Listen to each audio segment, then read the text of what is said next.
ధోని, సాక్షి దాంపత్య జీవితం గురించి చెప్పాల్సిన పనిలేదు. ప్రేమ వివాహం అనంతరం ఎంతో సంతోషంగా జీవితాన్ని సాగిస్తున్నారు.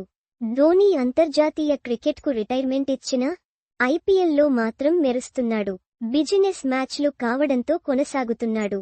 మరికొంతకాలం ధోనీని ఐపీఎల్లో చూడవచ్చు. ఇక సాక్షి వ్యాపారాల్లో బిజీగా ఉంటున్నారు. అప్పుడప్పుడు గ్యాలరీలో మెరుస్తుంటారు. సాక్షి అంత యాక్టివ్గా కనిపించరు. ఓ సాధారణ మహిళల మ్యాచ్ను ఆస్వాదిస్తుంటారు.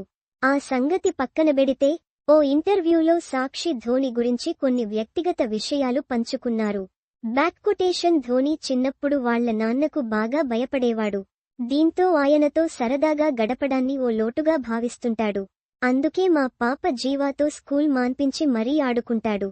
గోడలెక్కడం, చెట్టు ఎక్కడం, బైక్ పై రైడింగ్కి వెళ్లడం వంటివి ఇప్పటికీ కొనసాగుతున్నాయి. తరచూ బైకులు కొంటుంటాడు. గ్యారేజీలోనే అర్ధరాత్రి దాకా ఉంటాడు. ఎందుకు మహి ఇన్ని బైకులు వృద్ధాగా పోవడం తప్ప అంటాను. దానికి అతడు నేను ఇష్టంగా కొనేవి ఇవి మాత్రమే కదా అంటుంటాడు. ఇద్దరికీ ఈ విషయంలో వాదన జరుగుతుంది. ఈ విషయంలో ఒకరి మాట ఒకరు వినం. నేను కొనదొద్దు అంటాను. ఆయన కొంటూనే ఉంటాడు. ఈ విషయంలో పంచాయతీలు జరిగినా అవి అక్కడికే పరిమితం.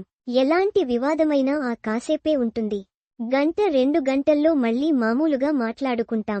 ఈ విషయంలో ఇద్దరం చాలా బ్యాలెన్స్గా ఉంటాం.